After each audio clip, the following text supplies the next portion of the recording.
Assalamualaikum warahmatullahi wabarakatuh. Kami dari kelompok 3 yang beranggotakan Fathia Izatul Islami dan Gustin Puji Rahayu akan mempresentasikan materi ketiga, yaitu fokus pada pelanggan. Baik, yang pertama kita akan memasuki pada poin yang pertama mengenai konsep mengenai pelanggan, di mana dalam perspektif tradisional ini pelanggan dan pemasok merupakan entitas eksternal, sedangkan dalam pendekatan TKM pelanggan dan pemasok ada di dalam dan di luar organisasi. Contohnya adalah misalnya dalam suatu perusahaan penerbitan surat kabar, tugas karyawan A adalah melakukan pemeriksaan naskah atau editing, yang kemudian hasilnya akan diserahkan kepada karyawan B yang mengatur tata letak surat kabar. Dalam contoh ini, karyawan A merupakan pemasok bagi karyawan B, dan karyawan B sendiri merupakan pelanggan bagi karyawan A. Karyawan B tidak dapat melakukan pekerjaannya dengan benar bila karyawan A tidak melakukan pekerjaannya dengan benar pula. Kualitas pekerjaan karyawan A mempengaruhi karyawan B, di mana dalam pandangan tradisional, pelanggan suatu perusahaan adalah orang yang membeli dan menggunakan produknya, di mana pelanggan tersebut merupakan orang yang berinteraksi dengan perusahaan setelah proses menghasilkan produk. Baik, pada poin B yaitu konsep hubungan antara pemasok dan pelanggan, di mana pemasok adalah suatu sistem pada organisasi yang menyalurkan barang produksi dan jasanya kepada para pelanggannya. Pelanggan adalah seorang individu atau kelompok yang membeli produk fisik atau jasa dengan mempertimbangkan berbagai macam faktor seperti harga, kualitas, tempat, pelayanan, dan lain sebagainya berdasarkan keputusan mereka sendiri. Di mana dalam permasalahan antara pemasok dan pelanggan, sejatinya dalam kasus ini yang sangat berperan penting adalah seorang pemasok, dikarenakan jika seorang pemasok melakukan sebuah kesalahan besar, kemungkinan pada pelanggan tidak akan menggunakan jasa pemasok tersebut.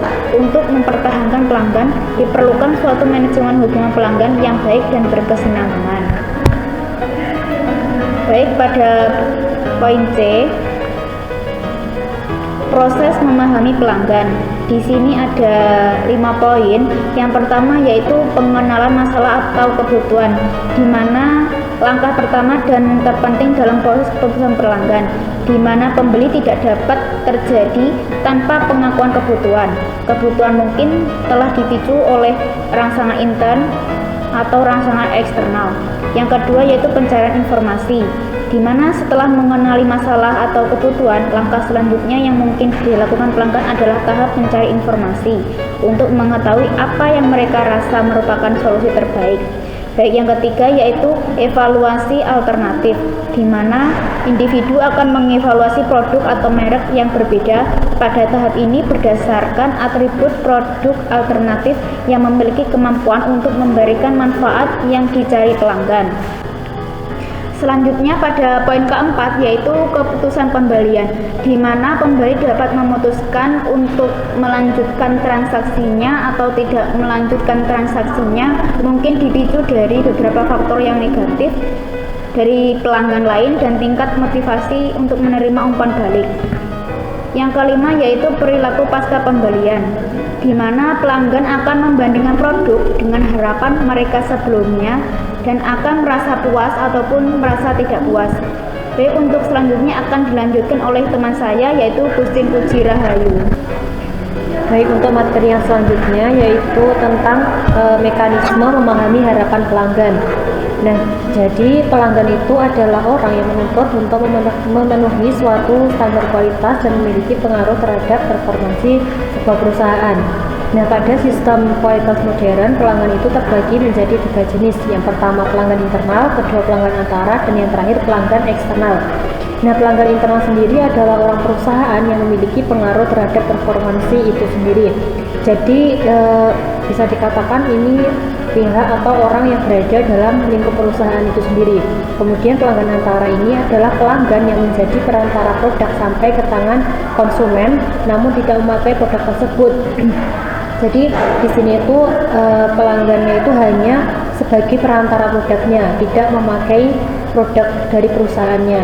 Kemudian pelanggan eksternal itu real customer yang membeli produk yang dibuat sebuah perusahaan. Nah, untuk kemudian yaitu tentang dalam memahami ekspektasi pelanggan. Di sini ada beberapa level yang harus diketahui. Yang pertama itu tingkat performansi minimum yang selalu diasumsikan ada. Kemudian ada pilihan-pilihan dan trade-off yang tersedia untuk dipilih oleh pelanggan. Dan yang terakhir itu ada nilai tambah dari karakteristik dan feature yang tidak diketahui sebelumnya oleh para pelanggan.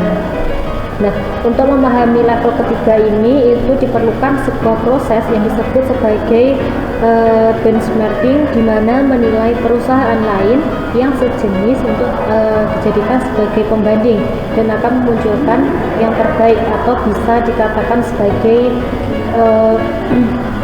best practice ya.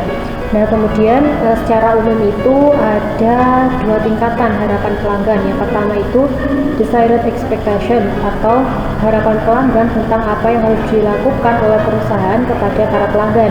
Kemudian yang kedua ada educate expectation, adalah harapan pelanggan yang lebih rendah dibandingkan dengan yang pertama tadi, yaitu desired expectation. Nah, atau bisa dikatakan sebagai harapan pelanggan terendah yang dianggap masuk akal oleh pelanggan dan bisa ditoleransi oleh pelanggan itu sendiri.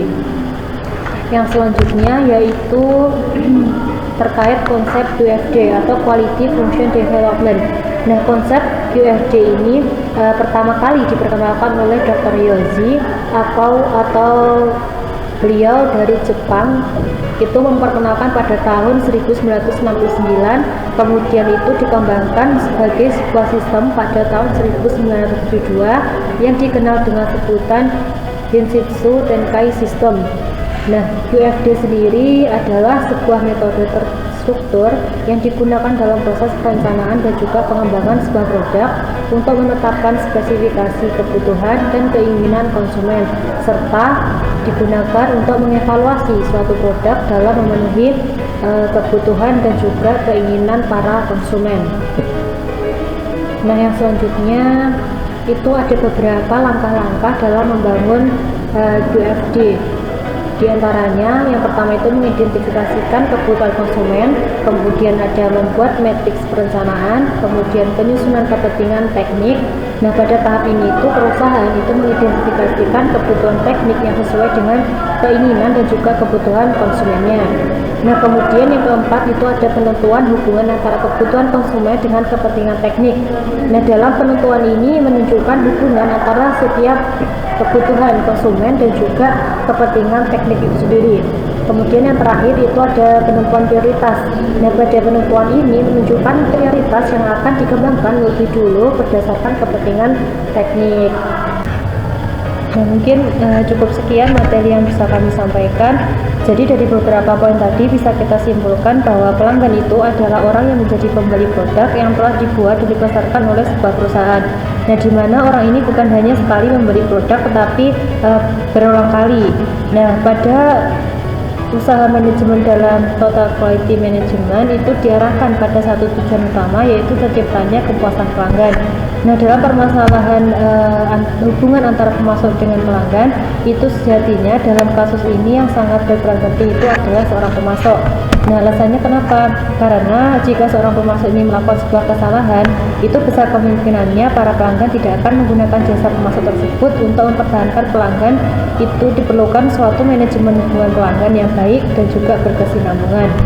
Nah, mengenai QFD adalah sebuah metode terstruktur yang digunakan dalam proses perencanaan dan pengembangan produk untuk menetapkan spesifikasi kebutuhan dan keinginan konsumen, serta mengevaluasi suatu produk dalam memenuhi kebutuhan dan juga keinginan konsumen. Nah, mungkin cukup sekian presentasi dari kelompok 3. Apabila terdapat kesalahan kata atau penjelasan yang masih kurang, kami mohon maaf yang sebesar-besarnya. Akhiran billahi taufiq wal hidayah. Wassalamualaikum warahmatullahi wabarakatuh.